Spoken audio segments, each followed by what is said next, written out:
ASM classes में आप सभी विद्यार्थियों का स्वागत है। मैं आप सभी के बीच में पास्ट परफेक्ट कंटिन्यूअस टेंस का दूसरा पार्ट लेकर आया हूँ, क्योंकि वीडियो अधिक लॉन्ग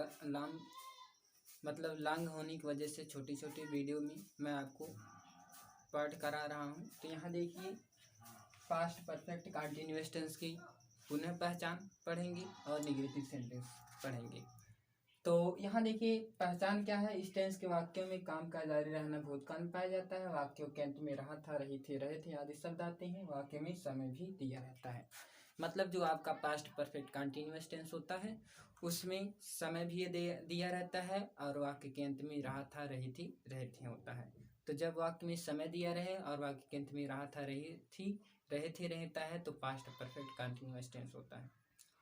तो ये निगेटिव सेंटेंस में पढ़ेंगे। तो निगेटिव सेंटेंस क्या होते हैं? जब वाक्य में नहीं होता है तो निगेटिव सेंटेंस होता है, लेकिन वाक्य के अंत में पूर्ण विराम रहे तब। तो यहाँ देखिए, वाक्य के अंत में पूर्ण विराम है और वाक्य में नहीं है, ये निगेटिव सेंटेंस है। तो आप समझ में आ गया होगा निगेटिव सेंटेंस की पहचान। देखिए, कहा गया निगेटिव सेंटेंस में भी कर्ता पहले होते हैं। तो इस वाक्य में पहले तुम दिया है तो हमें सबसे पहले कर्ता लिखना है, क्योंकि सब्जेक्ट। तो देखिए क्या हो गया, तुम क्या अंग्रेजी यू, सब्जेक्ट आपके यही है सब, he she it name I we they you. फिर उसके बाद हमें हैड लिखना है, तो हैड हो गया। कोई भी करता रहे, हर मतलब सभी कर्ताओं के साथ हम हैड का प्रयोग करेंगे। यहाँ हैड हो गया। फिर उसके बाद नॉट, क्योंकि नहीं है फिर नॉट हो जाएगा। फिर उसके बाद बीन, तो बीन हो गया। बीन और क्या है, तीसरे नंबर पे 1 2 3। तीसरे नंबर पे यहाँ है जा, जा में ना जोड़ेंगे, जाना। जाना का अंग्रेजी होती गो, गो में आईएनजी लगा देंगे, गोइंग। वहां जा रहा है तो वहां का अंग्रेजी देयर। फिर 2 महीने का अंग्रेजी, 2 महीने अनिश्चित है फॉर। फिर उसके बाद 2 के अंग्रेजी 2, महीने का अंग्रेजी मंथ्स।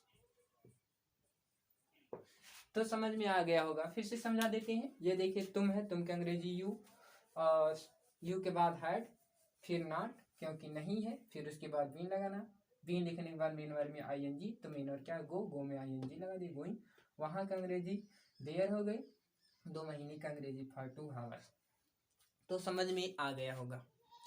तो यहाँ देख, ये स्ट्रक्चर आपका। यहाँ आप सोच रहे हैं हेड क्यों लिखा गया, क्योंकि सब्जेक्ट के बाद हेड लिखना है। फिर हेड लिखने के बाद नॉट लगाना है, फिर बीन लगाना, फिर मेन वर्ब में आईएनजी, फिर ऑब्जेक्ट, फिर टाइम के रिस्पेक्ट सिंस फॉर, फिर अदर।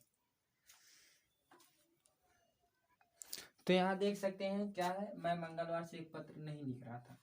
तो इस वाक्य में क्या है, मैं का अंग्रेजी आई, आई के बाद हैड, फिर उसके बाद नहीं है तो नॉट, फिर उसके बाद बीन लगाना है।